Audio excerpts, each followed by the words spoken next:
Dito tayo sa Biwok. Ay, mag-aral, nagpa-practice.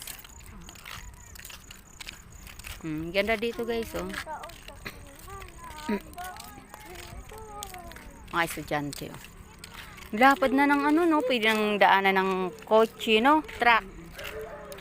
Kakadaan na rin yung truck. Malaki na yung improvement ng ano, ng Sumaraga.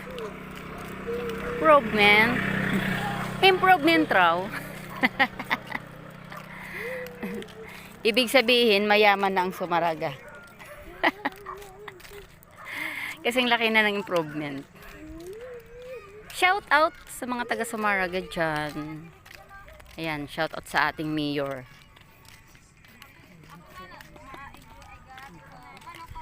Ayun guys, ang luwag dito, may mga estudyante nagpa-practice.